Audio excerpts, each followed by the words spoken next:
good. Good to be with you. We are super into the Olympics these past 2 weeks, and it's just kind of a thing my family does. And so I'm feeling today like the last leg of the relay, right? We had like powerful worship.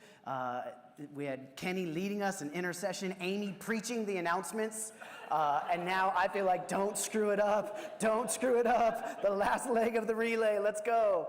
But no, it's been good. Good to be with you. We're going to continue on in 1 Peter, and I'm going to try this again. Last week, I told you that because there were so many things that I wanted to say and so many jokes I wanted to make sure to not say, that I sat down for the majority of the message. So I asked Amy, should I sit down again? And she said, might be a good idea. So I'm going to try it. We're going to see how that works, if it works. And so there we go. Here we go. I'm just nice and comfortable sitting down. Got my music stand, and I'll go back and forth with that. This has been fun as we are in 1 Peter, and it's kind of a stretching book. And I won't recap what we've done over the last month, but specifically last week. So today we just read it. We're going to be in 1 Peter 3. And last week we really talked about where Peter is looking at these people. And he says to them, okay, we started off, I want you to make sure to know your identity is in God. And if you've said yes to Jesus, here's who you are, a chosen people, a royal priesthood, and the titles that you get because you are now in the kingdom. And because of that, live differently than the world, look differently in how you live. And then last week was just the real fun one, real lighthearted and easy. If you weren't here, you can go back and listen to the podcast because it was just lots of humor and joking as we talked about. If you are in any way under oppression, and if you are, Peter's writing to these people who are under a Roman rule where literally they are suffering for their faith, and many are giving their lives, and these ones specifically have been exiled from Rome and now are living in another place where they aren't citizens, they don't have the rights of citizens, and so he's saying, hey, if you find yourself suffering in that way under oppression, whether it's from a bad government, maybe it's from a bad boss, maybe it's from having a spouse that isn't following Jesus. If you find yourself in that way, live such good lives, or what we talked about, live such beautiful lives among the world, that though they talk negatively about you, they would see your beautiful lifestyle and praise God and give glory to God. And so, that's where we were last week. And this week is kind of a coming out of that passage. We're taking that on where Peter is writing to them. And he says, basically, he's looking at them and he says, hey, I want you to live a beautiful life. You are different. You are in the kingdom. You look different. And if you find yourself in these kind of oppressive ways, or in these kind of, where you feel because of your faith, your life is hard or difficult or what, if you find yourself, live beautifully, live ways that glorify God, be different. And then he goes on in chapter 3 and he says, basically he's saying, and if that doesn't work, suffer well. Suffer well. And much of 1 Peter is writing to a people about how to suffer, how to go through hardship, how to ultimately live lives that reflect Jesus, that look like Jesus, that don't reflect the ways of the world, but even when it is hard, even when it is difficult, that our lives would be a fragrant offering and even looking like Jesus. 1 Peter 4:1 says, therefore, since Christ suffered in his body, arm yourself also with the same attitude. Because whoever suffers in the body is done with sin. He's looking at them, he says, hey, when you find yourself in a hard way, live like Jesus. Choose to have the attitude of Christ. Look like him. Go through hardship like him. Don't become bitter. Don't become offended. Don't get all crusty. Let your heart be tender. Look like Jesus. He's saying I think we live in a very blessed time. We live in a blessed nation where it is good when we can live lives that are following Jesus and not experience the lifestyle that these people were experiencing. And But Peter's looking at them and he's saying, hey, if you're going to follow Jesus, at some point, if you're really doing it the Jesus way, it's going to cost you. It's going to be hard. It's not going to be easy. And so if you find yourself there, don't get bitter, don't get offended, but have a beautiful spirit like Jesus. I love there's a quote by Oswald Chambers. I'm not a big devotional guy. I'm not a big, get the devotional book and read it guy. But My Utmost for His Highest is a book that I was given as a high school student. I think I still have the same one. It's just one of my favorite. Oswald Chambers says this. He says, spiritual maturity is going from being thin-skinned and hard-hearted to thick-skinned and soft-hearted. That we would go from being thin-skinned and hard-hearted to thick-skinned and soft-hearted. And it's this idea that when you go through life, when you experience things, when it is hard, that we wouldn't have hard hearts, we would have tender hearts. But we would have some thick skin. We'd be able to go through some things. We'd be able to have some opposition come against us, and it doesn't mess with our faith. It doesn't mess with our living beautifully and looking like Jesus. This past week, we watched a movie with our kids, because we do that sometimes. And so we watched just the classic Princess Bride. I don't know if you've seen this movie. And there's just this beautiful line in the movie where the great philosopher, the Dread Pirate Roberts, says this statement. He says, "Life is pain, Your Highness. Life is pain. And anyone who tells you otherwise is selling you something." Life is pain. And as I've been in 1 Peter 3, talking about suffering and talking about what it looks like when life is hard, and all of a sudden I'm watching this movie, and the Dread Pirate Roberts, Wesley, is saying life is pain. And I'm like, oh, I get it. Yeah. I didn't expect the Princess Bride to speak so deeply to my soul in that moment. But we all know the phrase, no pain, no gain. That's like a common one, and it works because it rhymes. And so I'm sure it originated in a sermon somewhere. And no pain, no gain. We know, you got to go through pain to get gain and to grow. And that, muscles have to tear to get stronger. And seeds have to die to grow to be plants. And we get that. We know that. For me, though, it's hard because my personality type, who I am, I don't like pain. I don't know about you. I'm not a fan of suffering. I'm not a fan of pain. I actually am if you speak Strength Finders, positivity is one of my top 5. And sometimes it's in a toxic way. I just am so looking for the good. I'm so looking to be positive that I'm sure Amy sometimes is like, oh my goodness, this is too much happy. Calm down a little bit. I just kind of the nature of who I am. When things are hard, I just am like, hey, let's find a way to lighten the mood. Let's find a way to move on past the difficult situation. Not everybody is like that. There are some people in the room that you hear today. We're going to talk about sorrow and suffering and even the pain of life. And you're like, finally, the real stuff. This is it. Here we are. And so I know we're made up differently. That's fine. We're different people. And so I'm going to sit down so that I don't rush through it, because I would love to rush through things. I remember, I've probably told this story, but I remember when I was a junior in high school, trying out and basketball tryouts, going to my school for basketball tryouts. And day one, the first thing they had us do was run a ton. And that first week of really 2 weeks in the summer, school hasn't started, and you're just there for practice, and almost all of what you're doing is running, because for me, I was like, no, we should be playing. This is the time that we get good. This is the time where, but we just ran and ran and ran in order to develop the stamina, the lungs, so that we could play. But I didn't have that understanding. All I knew is that we were running. And I remember very specifically one day school got out. I don't know exact times. School got out at 3:15. Practice started at 4.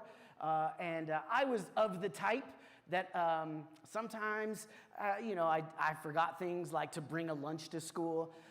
And so I would find myself having, a cherry Coke and a Hershey's bar or something every day, and it's fine.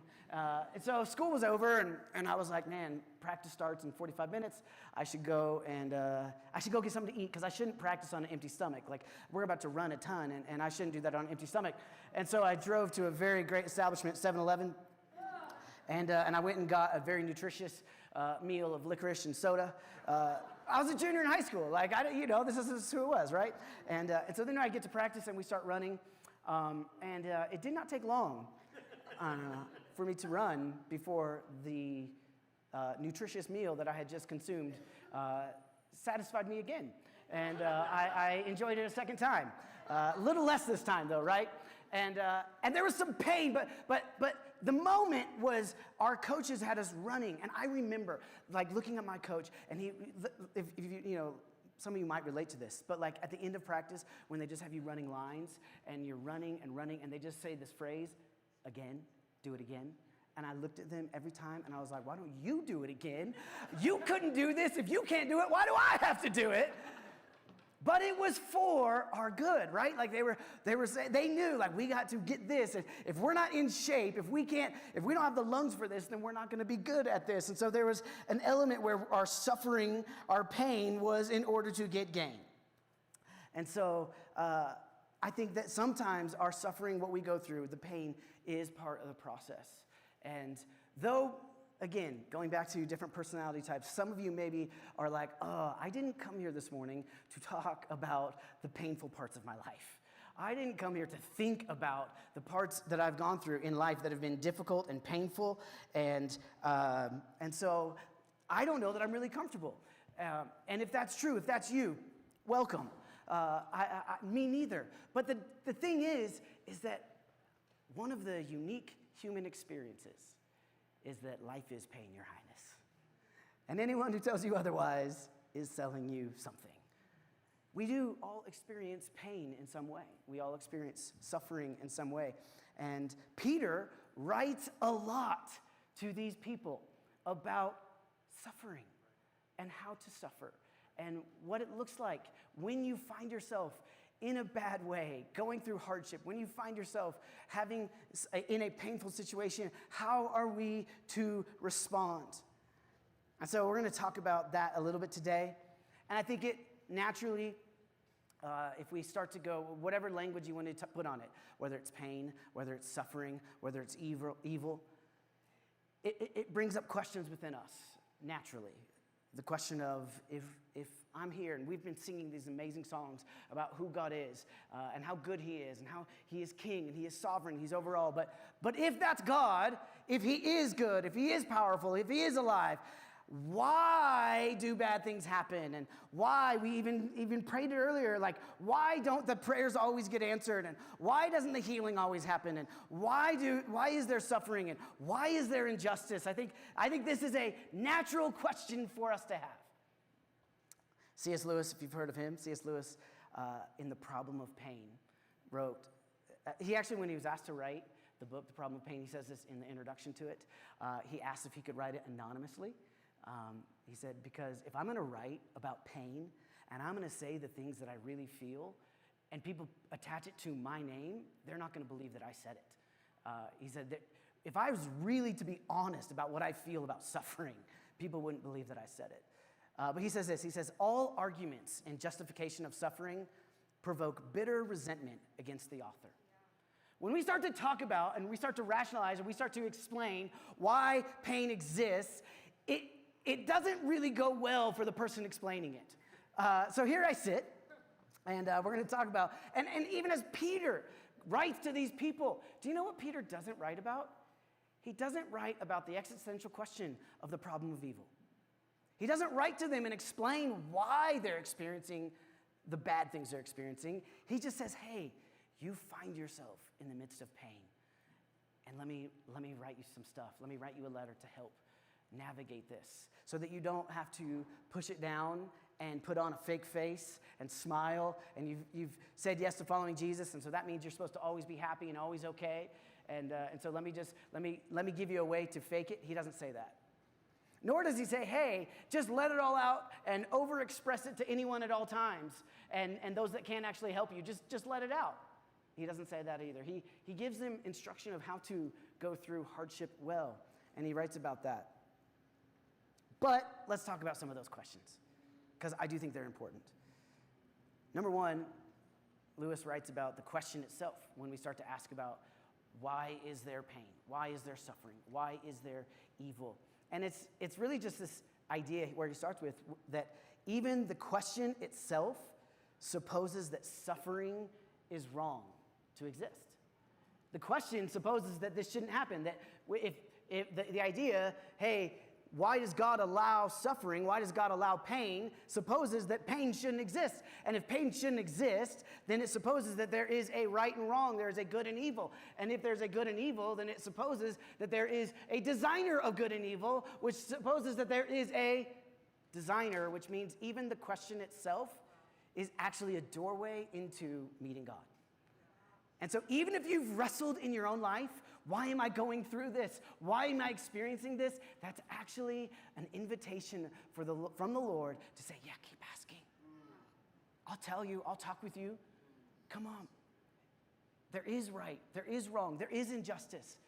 I am just. Keep asking, keep seeking. For me, there's something that clicked early on for me where just the idea of the problem of evil made sense. The problem of why is there bad things, why is there pain, why do bad things happen to good people, started to make sense in my mind when kind of the idea of free will unto relationship. And that God has this desire in him for us to choose to love him. And he wants a loving relationship with his creation. And in order to have real love, you have to have choice. And if you're going to give people choice, then they can choose good, but they can also choose evil. And so logically, for me, it made sense. And it's like, oh, the reason that bad things happen is because we live in a fallen world. And the reason there was a fallen world is because God presented to Adam and Eve. He put before them, he said this to his people, before you, I present life and death. Choose life. But sometimes we don't choose life. And so when we don't choose life, bad things start to happen. And it just started to make sense. If that doesn't satisfy you, then that means you're human. I remember a season where Amy and I were going through just probably one of the hardest moments that we've experienced. For me, I've experienced different levels of pain, different types of pain. And even as I talk about this, I look out and I know some of the stories in the room.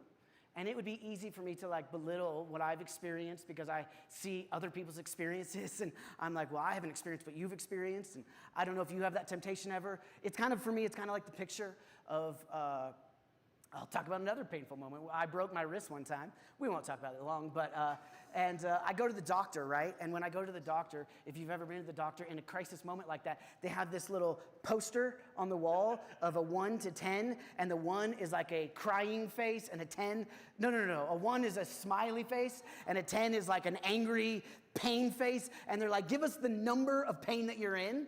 And for me, logically, I remember the first time I was doing this when I was sitting there and I'm looking and I'm like, well, I imagine that a 10 is like my leg has been blown off and that's a 10. And so I'm not there. So I'm probably like at a 5 and then maybe a 4 because there's a lot more pain that can exist.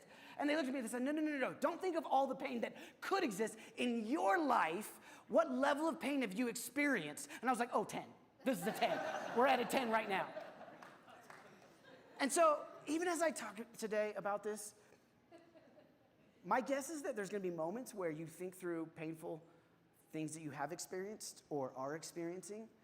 And I don't want you to do what is often my temptation, is to compare it to what greatest pain someone could experience and belittle it. Because I believe the Lord wants to speak into those areas today and bring healing. And for you, in your life right now, it's very real and it's a 10. Or maybe it's an 8, I don't know. But I mean, and that is, I think today, an opportunity for the Lord to speak into it and to bring healing. And so when we were experiencing this moment, kind of going through this time that was so hard, do you know what I did not do? I did not go home, sit in a chair, make some coffee, snuggle up with my systematic theology book, and just read about free will and the problem of evil. That is not what I did. And so I think it's one thing to understand, right? But it's like, it doesn't really satisfy it for most of us. And so there's a wonderful woman, her name's Elizabeth Elliot. She was married to Jim Elliot. They were missionaries to Ecuador. And they went to Ecuador and were serving with the, I can't say it well, but the Warani people. And Jim was one of 5 missionaries. He's a well-known missionary. He's well-known in his story, but serving these people that lost their lives while serving in this village. And he died as a missionary on the field. And his wife, Elizabeth, they had a young daughter. She chose in that moment to stay in that country. And eventually going back to the very village and sharing Jesus with the very people who had killed her husband. And I believe she lived in this village with these people for 12 years, sharing the gospel with them and coming face to face with a culture, at least maybe the very people that killed her husband. Eventually she moved back and she got remarried. This was in 1969. And in 1973, her second husband died of cancer. And she found herself a widow for a second time.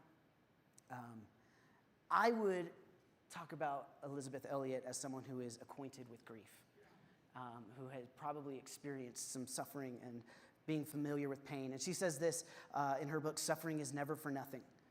She says, there would be no intellectual satisfaction on this side of heaven to that age-old question, why? Although I have not found intellectual satisfaction, I have found peace. The answer I give you is not an explanation, but a person, Jesus. God was not telling me that everything was going to be fine. She explains this moment when she was going to the village and she was asking God her husband was, he hadn't died yet. But she was asking God, what's going to happen? And she felt like he was speaking positive things. And it even led to confusion when he eventually died. And she says this, God was not speaking that everything was going to be fine, but that he was giving me the unmistakable promise, I will be with you. Just a spoiler, that's where we're headed today. That's where we end with this thing, our story, whatever your story is, whatever you have experienced, whatever maybe you are currently experiencing that is hard, that is difficult, that could be labeled as suffering, that could be labeled as painful, sorrowful, grief-inducing. Jesus promises to be with you. And we are not promised. I think sometimes it's easy for me to have a weak theology of suffering. It's easy for me to land hard on the theology of blessing. It's easy for me, the good that comes from following Jesus, because it's so evident and it's so real. But the truth is that we do experience pain in this life. And we do go through things. And sometimes when we just give platitudes that make it seem like following Jesus is always easy, it doesn't help people when they're walking through the valley of the shadow of death. And so it's in those moments we need to let others know, or I want you to know today, Jesus promises himself to be with you, that he is with you, that he is there. Elizabeth Elliot goes on to describe, she gives her definition of suffering. And again, it's in this comparison thing. It's like easy for me to say, hey, I don't know, mine probably isn't what yours is, and so I can't really understand what you've gone through. And she just says suffering is having what you don't want or wanting what you don't have. Having what you don't want or wanting what you don't have.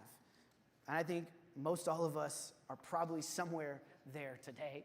There's probably some things in your life that you don't want, that you've experienced and you didn't ask for them and you don't want them. Or there's probably things you do have, what's the opposite of? The things you want that you're not getting, things that you're asking for, you've been contending for, you've been praying for, and you haven't gotten yet. And in that, I can't speak to if that is a 1, a 4, a 7, or a 10. But I do believe that in that today, Jesus wants to meet you there. And he wants to speak into it. And he wants to walk with you through that valley, to be with you. So though Peter doesn't answer existential questions, he does write a lot about suffering, about pain, about hardship, about walking through it, about how to go through it. And so a few things I want to pull out as we go through this. The first one that Peter writes is that pain prepares us. Your pain will prepare you. In chapter 1, 6 and 7, he says, "In all of this, greatly rejoice. Though now for a little while you have had to suffer grief in all kinds of trials. These have come so that the proven genuineness of your faith, of greater worth than gold, which perishes even though refined by fire, may result in praise, glory, and honor when Jesus Christ is revealed." As he says this, though you may have to suffer grief. If you've been through grief, if you are going through grief, it's okay. Jesus wants to walk with you in that. He says if you've suffered grief in all kinds of trials, if you are lamenting, if it's hard, in all kinds of ways. This is, again, hitting that, let's not have like a comparison game of our grief. Is mine worse than yours? Is yours worse than mine? It's all kinds of ways if you're feeling it. He's speaking to that. 1 Peter 4:12, he says, "Dear friends, do not be surprised at the fiery ordeals that come on you to test you, as though something strange is happening to you." Friends, don't be surprised when the fiery trials come to test you as if something strange is happening to you. He's saying it's a very normal part of life. It's a very normal part of following Jesus, that there's going to be trial and it's going to be hard. He uses this phrase, the fiery trials. Immediately, I just think of Shadrach, Meshach, and Abednego, right? These guys who refuse to bow down and worship Nebuchadnezzar. These guys who, in Daniel 3, we read their story, and they are willing in order to, think about the choice that they made, if you're familiar with the story in the flannel graph. Think of what they did. It was not, they couldn't have been thinking, oh, this is going to be really impactful. We're going to make a stand, and everybody's going to see it, and it's going to do good. No, they just had this conviction. There is one God that is worthy of worship, and I won't bow my knee before any other. And if it costs me my life, throw me in that fiery furnace. And of course, we know, if you know the story, these three, they get thrown in. And when they come, the next morning, they see 4 standing. An angel is there with them, and it's just, they don't even come out smelling like smoke. And it's like, to God be the glory. Friends, when you suffer, when you experience fiery trials, don't think yourself special. Don't think yourself unique. That's what Peter's saying. It's going to happen. Don't act as if something strange is happening to you. It's going to happen. But that you would be, and he says this, that it would prove genuineness. These have come to prove genuineness. And then later he says that these fiery ordeals have come to test you, When I lived in the Northwest, I lived in Seattle, and there is this bridge across Lake Washington. It's a giant lake. If you're from Colorado, if you're native to Colorado, a lake is a large body of water that you cannot see, And so there's this massive lake, and on it is the 520 bridge. And I lived on the west side in Shoreline, just north of Seattle proper. I went to school in Kirkland, so I had to cross the lake every day, both ways. And so I would drive the 520 every day.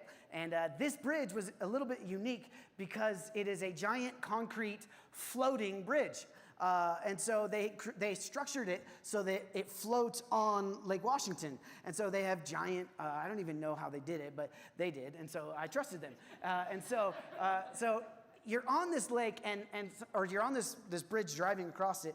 And sometimes you just don't even want to think about, I'm floating on concrete right now. As they have these giant pontoons underneath to keep it floating. But when they were constructing it, the engineers had to simulate stress scenarios. And they had to run scenarios to test the resilience of this bridge, and they had to create fake storms, and they had to create different scenarios to put stress on the bridge, artificial waves, high winds, heavy loads, to ensure that it could withstand the natural forces that it would encounter. And so when they put these stress tests on this bridge, it actually led to showing some pressure points and some ways that it needed to be fixed and reworked. And so then they went in and they reworked it and they fixed it and they put tests on it again and they stressed it and they did it until it was right. And so today, in this city, on this lake, with a floating concrete bridge, it's one of the safest bridges in the country. A floating pile of concrete is one of the safest things to drive across. Think about that next time you cross a bridge. But they had to test it. And so sometimes Peter's writing, he's saying, when you face trial, it is a testing to prove your genuineness, to prove that you can be tested and proved worthy. And he says, it's like gold in your pocket. When you walk through something and your heart doesn't get embittered towards God and your heart doesn't get offended towards people, but you prove to that in the moment of trial, I'm putting my hope and my trust in God. I still will worship in this moment. It is a proving of your faith, of the genuineness of your faith. So when you walk through those moments and you're like, I'm hurting, it is hard, but somehow I have held on to a stitch of faith. I think the Lord looks at that and he's like, oh, that's gold in your pocket. Yeah. That's gold. That's what Peter compares it to. And it's gold that will bring him glory. And so when we walk through those things, sometimes we got to say, okay, Jesus, I know this is hard, but I'm going to keep my eyes on you. And this is testing, and this is like, oh, this is the stress test. But I will walk through this. God, would you be able to trust me? I have this idea, Peter says it's the testing to prove the genuineness of your faith. I don't know this is not in my notes. I don't think you have to prove it to God. I think he already knows. He already knows what you're made of. He wouldn't give you the test if he didn't know you could pass it. But there's something in us that when we walk through it and we say, oh, that's real. Like, wow. Like, I still believe life is hard, and I still, even if it's not much, I still hold on to it.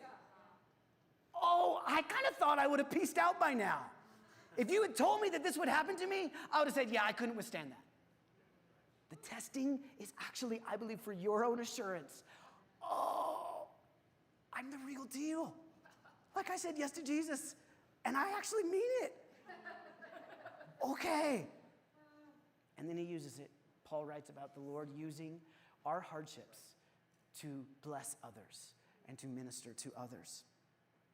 The second thing that Peter writes about is that your pain is never pointless.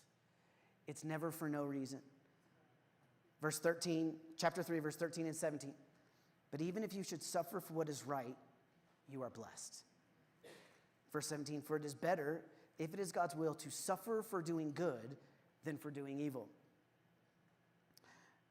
We live in a fallen and broken world, and there is evil around us. There are bad things that happen, and we will live in that this side of eternity. Until Jesus returns, not all things will be made right, and that is the world that we live in. And Peter, it's kind of interesting though, as Peter writes this, he's identifying different reasons that we experience pain. He's identifying different things that happen to us. And so in that, I think we can say, one, he had just talked about earlier that it's part of a proving of the genuineness, a testing. That could be one reason for the trials that we walk through. There is a very real where we walk through hardship, where we go through things just because we live in a fallen and broken world, and we live in the midst of a real war that's going on for the human spirit, and not based on your actions or your good or your bad, just because of living in the day and time we live in, we're going to experience things. That's real, and that's why we look forward to the day with hope. We don't suffer as those. We don't grieve as those without hope. But we have hope in Jesus.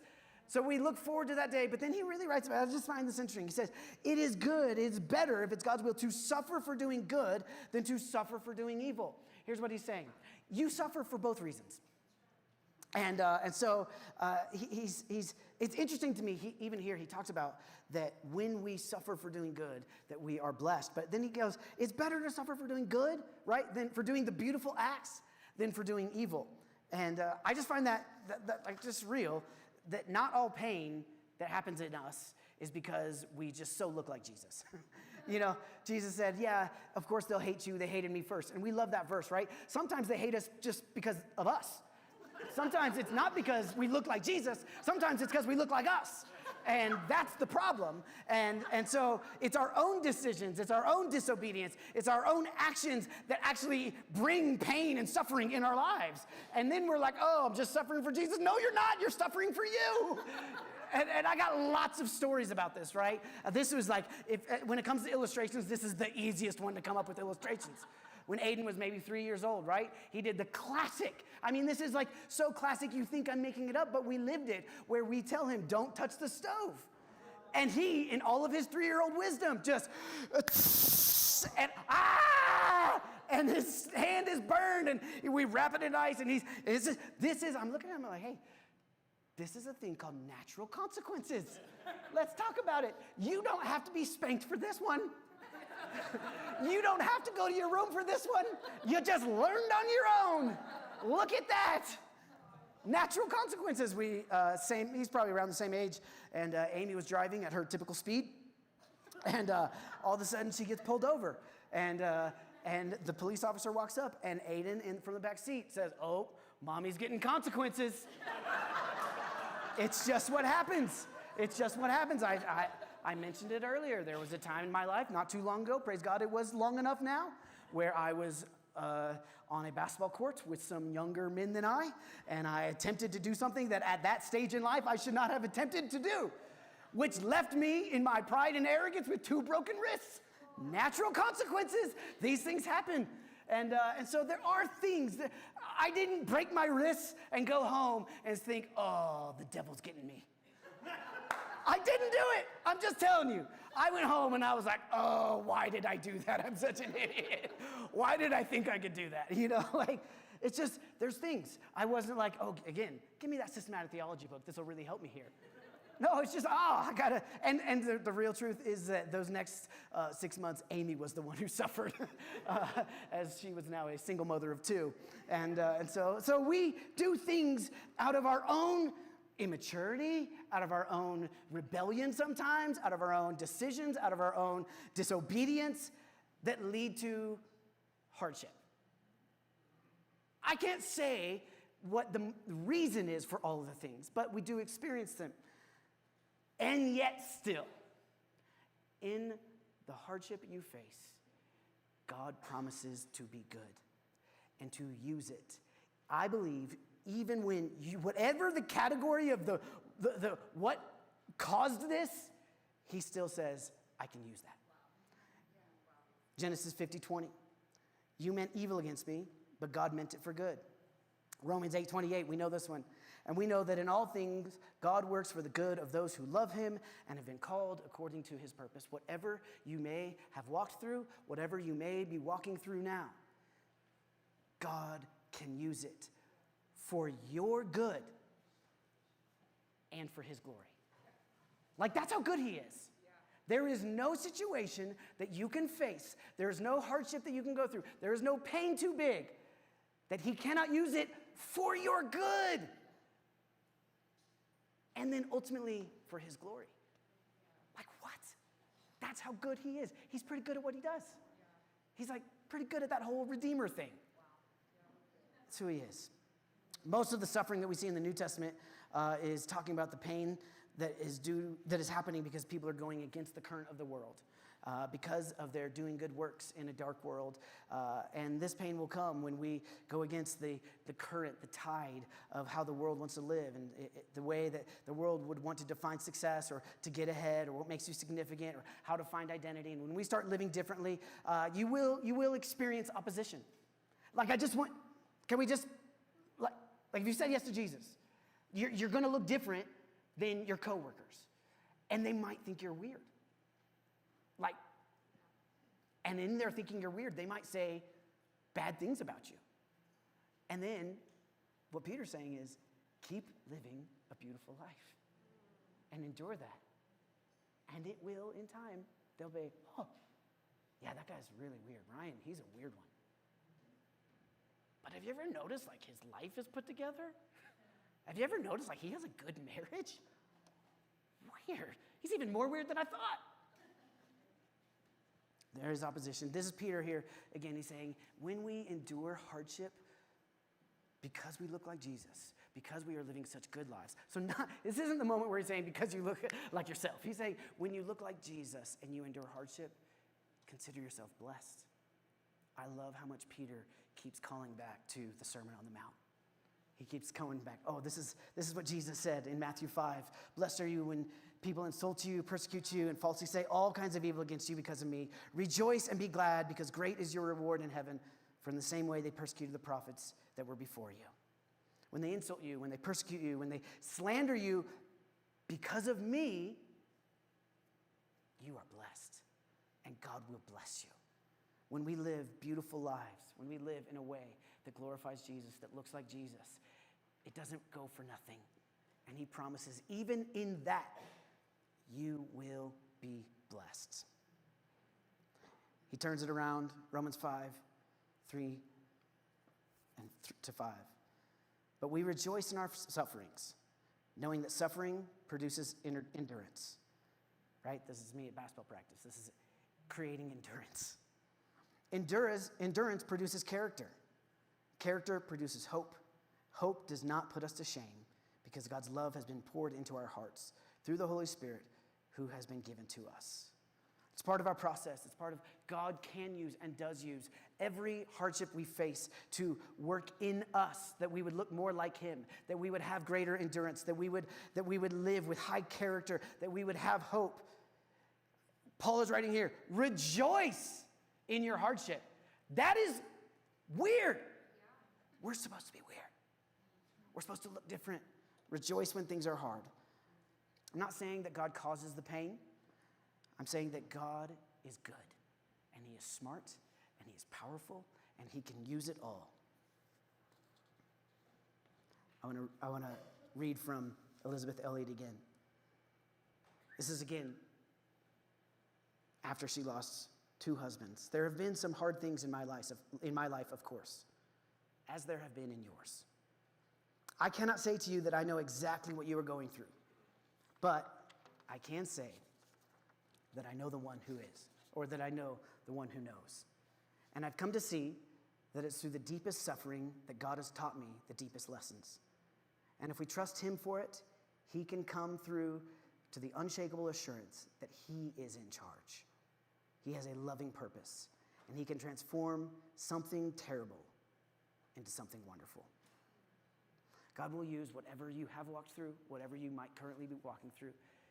He can use it. He will use it for your good. You said yes to Jesus, following Jesus. You are one of those that Paul is writing about, called according to his purpose. He will use all things for your good and all things for his glory. I won't take too much time. I'm just going to read the scriptures on this. This is all because Jesus' pain brought us life. Jesus went through pain for us. God's answer to suffering was Jesus. God said, oh, there's a fallen and broken world. I've got a plan. I'm going to send my son. His name is Jesus. 1 Peter 3:18, for Christ also suffered once for sins, the righteous for the unrighteous, to bring you to God. He put to death in the body, but was made alive in the spirit. Jesus is God's answer to what we have suffered, what we've gone through, to sin, to brokenness. And so the question even of why hasn't God done anything about fill in the blank? The answer is he has in the cross. That he is with his presence. And he will when he comes again to make all things right. There is never anything that we have faced that Jesus has not already gone before us and planned a way and knows how to do what he's supposed to. I just want to read these verses. Isaiah 53. He was despised and rejected by mankind, a man of suffering and familiar with pain. Like one from whom people hide their face, he was despised, and we held him in low esteem. Surely he took up our pain and bore our suffering, yet we considered him punished by God, stricken by him and afflicted. But he was pierced for our transgressions. He was crushed for our iniquities. And the punishment that brought us peace was on him. And by his wounds, we are healed. Our pain that we experience, physical, emotional, relational, Jesus wants to bring healing to it. And he's paid the price to bring healing. Hebrews 12 says that it's for the joy set before him that he endured that pain, that suffering, that cross. That you are that joy. That he paid that price. We say all the time the phrase, may the lamb that was slain receive the reward of his suffering. He suffered on the cross for each one of us. Why, Isaiah? Why, Peter? So that we can be brought near to God. Which, last thing that Peter talks about, pain means his presence. He says, don't be surprised when this happens to you, but rejoice inasmuch as you have participated in the sufferings of Christ, so that you may be overjoyed when his glory is revealed. If you are insulted for the name of Christ, get this, you are blessed, because the Spirit of glory and of God rests upon you. When we walk through hardship, he is with us. We are promised his presence. When you suffer, when you experience pain because you're following Jesus, because you're trying to live a beautiful, God-glorifying life, his glory rests on you. You are promised his presence. The Spirit of God rests on you. We get him. Jesus went through suffering for us, and he promises to walk through our suffering with us. He went through suffering for us, and he promises to walk through our suffering with us. That's why I believe that Peter said, you're blessed, because at the end of the day, you get him. You get him in this life, in this world that's fallen and broken, and pain. Life is pain, your highness. We get him. Psalm 34, I'm going to read Psalm 34, 147, Psalm 46. God is close to the brokenhearted. If you feel brokenhearted today, God is close to you. He saves those who are crushed in spirit. He binds up their wounds. He is our refuge and strength, a very present help in trouble. Jesus looked at his disciples as he's headed out, and they're probably full of fear and worry, and what is this going to look like without him? And he says, behold, I am with you always, even to the very end of the age. What does he promise? For their peace, he promises himself. Jesus doesn't promise to deliver us from all suffering, from all pain, from all sadness, from all sorrow in this life. But he promises that he will be with us. He promises that he will redeem it. Yes. And he promises that there will be a day where he has ultimate victory, where all wrongs are made right, where all pain, where all suffering ceases to exist. And that is our hope that we look forward to, that he will use it. Everything you've experienced, it can be used. It can be even for you to know, oh, there's legitimate, I got faith. It may not be big, but it's there. It's a testing. It's gold in your pocket. It's part of the process of his refining you and helping you grow to be more like him. And he'll use it for his good, for your good and his glory. And he promises to be with you. Psalm 23, verse 4. If you want to stand with me, I want to end here. This is David. We know this. This is like, we quote this and say this all the time. I just want to slow down, though. David says, even though I walk through the valley of the shadow of death, I will fear no evil, for you are with me.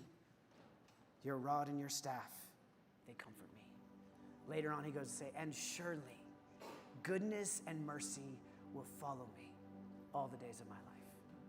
He's saying this in a moment where he's talking about walking through the valley of the shadow of death. And he's still saying, your goodness, your love is chasing me down. He's with you. As we look into Peter writing to these people who are going through very legitimate persecution and suffering and pain, Peter doesn't church it up for him. Peter doesn't candy or sugarcoat it for him. He says, yeah, there's going to be stuff. Like he writes a lot about the hardships, about when it's hard. But at the end of the day, we get him. He promises to be with us. I just want to read this again. I know I've quoted her a lot today. I'm going to read the same paragraph again from Elizabeth Elliot. There would be no intellectual satisfaction on this side of heaven to the age-old question, why? And although I have not found intellectual satisfaction, I have found peace.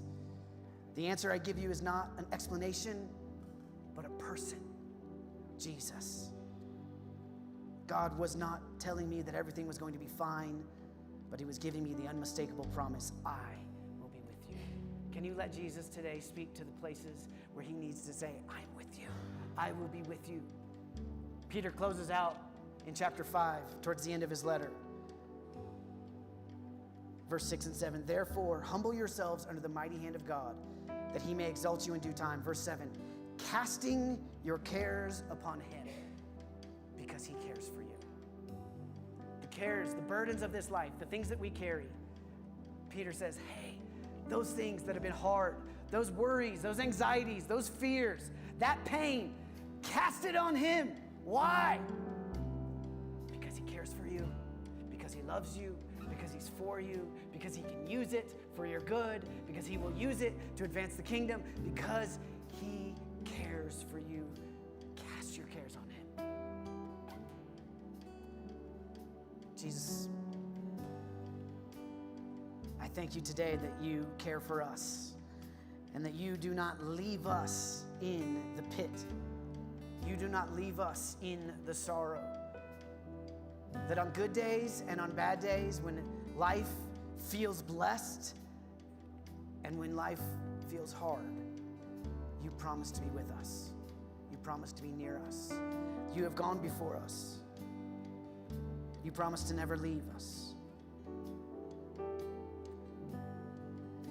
So as we respond to you today, Jesus, would you speak into these areas? I want to invite you, we're going to go into this song, and I just invite you today to do this thing that Peter invites, where he says, cast your cares on him because he cares for you. And maybe you have a way that you understand what it means to cast your cares on God. Here's how I do it. Here's how I want, and so if this is helpful to you, I invite you to do this. As we sing, some of you you'll just join in the song, and it'll be a song of worship, and you'll connect with the Lord in that way. Some of you need to have a moment with Jesus where you cast your cares on him, where you look at the pain that you have experienced in the past, maybe the pain that you are currently walking through. And so the way that I think of casting my cares on him is to tell him my pain as honestly as I can. To tell him as honestly as I can, as raw and real as I know how. He can handle your honesty. He doesn't need you to say it in the nice, cute way. He can handle you telling him how angry you are, how hurt you are. So for me to cast my cares on him is to tell him as honestly as I can what's hard right now, what I'm experiencing that is causing me fear or anxiety or worry. Your negative emotions, by the way, are not bad emotions. They're from God. They should be like the check engine soon light. Oh, I'm feeling anxiety today. God, what's going on the inside? Oh, I'm feeling fearful. Oh, I'm feeling, you name it. So tell him as honestly as you know how. And then ask him to be with you. Jesus, what do you want to say into that? What is it you're saying about this situation? What is it? Would you come and be with me in